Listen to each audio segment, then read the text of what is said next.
যে আমি করোনাকালীন সময় অসুস্থ হয়েছিলাম, বুঝছেন? আচ্ছা তখন আমি নিয়ত করছিলাম আল্লাহ যদি আমাকে সুস্থ করে ইনশাআল্লাহ আমি উমরা হজ করবো আর কি। আচ্ছা তো এখন আমার আর্থিক অসচ্ছলতা আছে বা সময় হয়ে উঠতেছে না, আসতে করছে না। আরেকজন বলছে যে আমাকে হেল্প করবে, উমরা করাই দিবে আর কি। সেক্ষেত্রে কি আমার করা হবে? আমি চাইছিলাম আমার উপার্জিত অর্থ দিয়ে করবো আর কি। তা এখন আমার তো অসচ্ছলতা আছে বর্তমানে, অন্যজন করাই দিচ্ছে আর কি উমরা। বুঝতে পেরেছি। হবে কিনা? জি বুঝতে পেরেছি, আমাদের সাথেই থাকবেন। শেখ বুঝেছেন বোধহয়। জি ধন্যবাদ প্রিয় ভাইজান। আমরা বলবো যে আপনি নিয়ত করেছেন না মানত করেছেন সেটা দেখার বিষয়। আপনি যখন অসুস্থ হয়ে পড়েছেন হয়তো মানত করতে পারেন, মানত করলে তো পুরো অবশ্যই করতে হবে, আর নিয়ত করে থাকলে আপনার বাধ্যতামূলক না। আরেকটা জিনিস যেটা আপনি বলছিলেন যে আমার অর্থ নেই, পুরোপুরি অর্থ নেই, অন্যের সহযোগিতায় আমি উমরা করলে কি হবে? হবে অবশ্যই। কেউ যদি আপনাকে কোনো অর্থ দেয়, দেওয়ার পরে আপনি এটার মালিক হয়ে গেলেন, জি একজনের হজ ফরজ হয়নি কিন্তু আরেকজনে 5 লাখ টাকা দিয়ে দিছে হজ করার জন্য, তার হাতে আসার সাথে সাথে হজ ফরজ হয়ে যাবে। হ্যাঁ, তার মালিকানায় চলে আসবে, কোনো সমস্যা নেই। আপনি আরেকজনের টাকা দিয়ে উমরা করতে পারেন, আপনার ওই নিয়তটা হাসিল হয়ে যাবে, কোনো সমস্যা হবে না ইনশাআল্লাহ। হাসান এছাড়া তো আপনার রাখার নামাজ, হ্যাঁ জি রাখার নামাজ হবে দুই রাখার আপনার ইয়া করতেছি শূন্য, তারপরে বিটিল 3 রাখাত, বিটিল 3 রাখাতের পরে যে 2 রাখাত পরে অতিরিক্ত একটা তাকবীর দেওয়া হয়, তাকবীরের পরে কোন সূরা বা কোন কেরাত পাঠ করতে হয়, ওই যে মানে পুনরায় বা যায়। বুঝতে পেরেছি, আমাদের সাথেই থাকবেন। জি জি আমাদের সাথেই থাকবেন। আসসালামু আলাইকুম। দর্শক কে বলছেন, কোথায় বলছেন, প্রশ্ন করবেন? জি প্রশ্ন করবেন, হ্যাঁ বলুন। আসসালামু আলাইকুম হুজুর। ওয়া আলাইকুম আসসালাম ওয়া রাহমাতুল্লাহ। আমার ছোট ছেলে হজ শেষ করতে, হ্যাঁ আলহামদুলিল্লাহ, এখনো শুনায় না, আলিয়া মাদ্রাসায় ভর্তি হয়েছে। সে কার কাছে শুনছে, সে মনে মনে ভাবতেছে, আমার বলতেছে যে আব্বা আমার শুনাইলে তখন গুনাহ হবে। এখন আমি পরামর্শ জানছি কি গুনাহ হবে?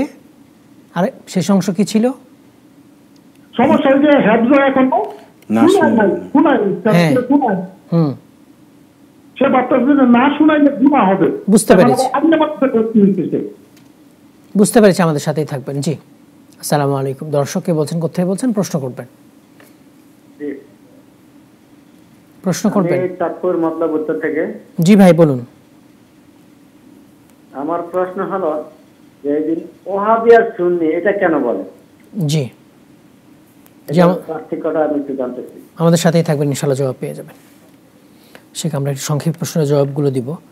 উনি হয়তো বেতের সালাতের উল্টো তাকবীরের কথা বলছিলেন, দোয়া কুনুতের আগে দেওয়া হয় যেটা। জি ধন্যবাদ প্রিয় ভাইজান। আমরা বলবো যে বিতরের সালাতের মধ্যে দোয়া যে উল্টো তাকবীর বলা হয়, সেটা কিন্তু ওই নাম দিয়ে বোঝা যায় যে এটা উল্টা কাজ, যে কারণ হাদিস দ্বারা প্রমাণিত না, উল্টা তাকবীর কোনো হাদিসে নেই। সুতরাং উল্টা তাকবীর দিতে যাবেন না।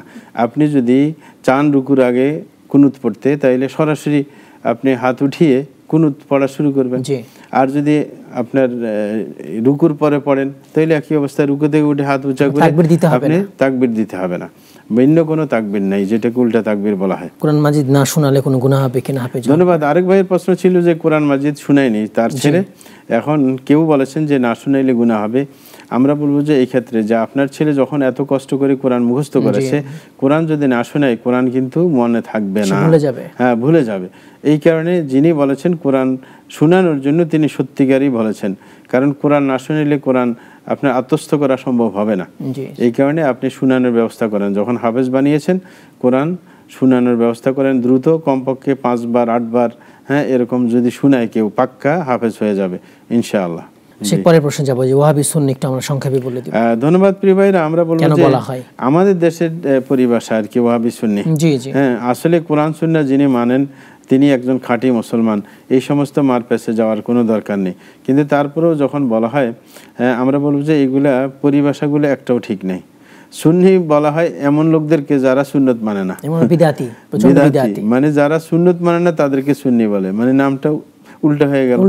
হ্যাঁ এরকম ভাবে ওয়াহাবি বলা হয় যারা সুন্নত মানে না তারা বুঝায়, কিন্তু দেখা যায় যে ওয়াহাবিরা এই সুন্নত মানে, সুন্নাহ মানে নামগুলো সব উল্টা হয়ে গেল। আর ওয়াহাবি কেন বলা হয়? কারণ সৌদি আরবে মুহাম্মদ ইবনে আব্দুল ওয়াহাব রাহিমাহুল্লাহ তিনি সৌদি আরবে শিরিক এবং বেদাতের বিরুদ্ধে তিনি সংগ্রাম করেছেন। এই কারণে তার দিকে সম্পর্কিত করে মানুষে ওয়াহাবি বলে। কিন্তু এটা চমৎকার একটা কথা, ওয়াহাব হচ্ছে আল্লাহর নাম, তাইলে আল্লাহওয়ালা এটার অর্থ মানুষ যে নামাজ আদায় করে, নামাজ তা আগে কি নামাজ নাকি আগে কি ইমান, আগে কি তওবা নাকি নামাজ? জি, বুঝতে পেরেছি। আমাদের সাথে থাকবেন, আমাদের সাথেই থাকবেন। শেখ, ইমান আগে না সালাত আগে, তাই বলছে। জি ধন্যবাদ প্রিয় ভাইজান। আমরা বলবো যে ইমান আগে, ইমান আনা ছাড়া সালাত আদায় হবে না। কারণ যদি কারোর ইমান না থাকে সালাত দিয়ে কি করবে?